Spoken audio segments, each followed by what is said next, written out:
40 साईजच्या प्रिन्सेस कटसाठी खूप सारे मेसेजेस होते कमेंट बॉक्समध्ये आपल्या. सो 40 साईजचा प्रिन्सेस कट विथ पॅड मी आज ब्लाऊज एक कटिंग करणार आहे.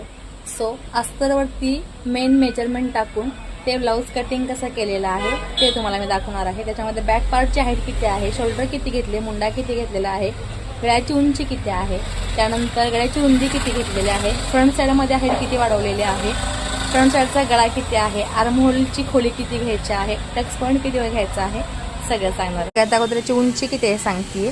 13.5 इंच उंची आहे, तर बॅक पार्टमध्ये 1 इंच वाढवलेला आहे, 14.5 इंच घेतलेले आहे. अर्धा इंच आपल्याला इकडे कमरेच्या इकडे शिलाईसाठी आणि अर्धा इंच शोल्डर शिलाईसाठी. त्यानंतर आपली ही उंची झाल्यानंतर 5.5 इंचाची शोल्डर घेतलेले आहे, 2.25 इंच गळा रुंदी घेतलेले आहे, 5.5 इंच शोल्डर घेतल्यानंतर 6 इंच मुंडा घेतलेला आहे. मुंड्याला इथे 1.25 इंचावरती गोलाकार दिलेला आहे. याचा 40चा चौथा भाग प्लस 2 इंच घेतलेला आहे, म्हणजे 12 इंच. 10 इंचाची ही घडी आहे आणि 12 इंच 2 इंच अजून इकडे म्हणजे 12 इंच झालेला आहे. इथून तुम्हाला हा गळा 10.5 इंच आहे, अर्धा इंच शिलाई मार्जिन शोल्डरचं घेऊन 11 इंचावरती मार्किंग केलेलं आहे. इथे 2.25 इंच रुंदी घेतलेली आहे. इथे तुम्ही 3.5 इंच घेऊ शकता, कारण ह्याला बॅक हुक आहे त्यामुळे थोडासा रुंद घ्यायचा आहे.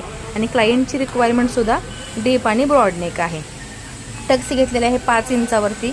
वरती तुम्हाला गळ्याच्या लेवलला घ्यायचे आहे 4.5-5 इंचावरती. हा झाला आपला बॅक पार्ट कटिंग. त्यानंतर फ्रंट पार्ट आहे.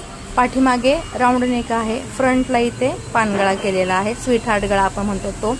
इथे सुद्धा सेम गळ्याची रुंदी घेतलेली आहे, जी आपण बॅक पार्टला घेतलेली आहे तेवढी 2.25 इंच.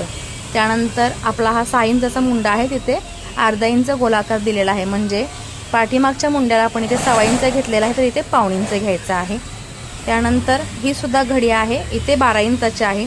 तिथून पुढे छातीच्या इथे अर्धा इंच वाढवलेला आहे आणि कमरेकडच्या बाजूला 1.5 ते 2.25 इंच वाढवलेला आहे. 2 इंचसुद्धा वाढवू शकता.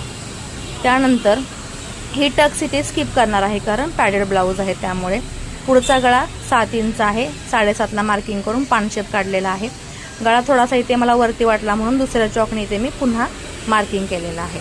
त्यानंतर आपली ही टक्स पॉईंटचा उंची आहे ती 11 इंच घेतलेला आहे, 10.5 इंच प्लस अर्धा इंच शोल्डरमध्ये शिलाई मार्जिन. त्यानंतर हा जो टक्सचा रुंदीचा भाग आहे 2 इंच घेतलेला आहे आणि हा गॅप जो आहे तो इथे 3.25 ते 4 इंच घेऊ शकता बसच्या हिशोबाने. तर इथे मी 4 इंच घेतलेला आहे. इथे तुम्हाला हा गोलाकार काढायचा आहे या पद्धतीने. आणि एक्स्ट्राचा भाग जो आहे 13.5ची उंची आहे, तर याच्यामध्ये 2 इंच वाढवलेला आहे. पाठीमागच्या पार्टमध्ये 1 इंच, पुढच्या पार्टमध्ये 2 इंच आपल्याला वाढवायचं आहे. आणि या पद्धतीने टक्स इथे मार्किंग करून घेतलेली आहे. सो तुम्हाला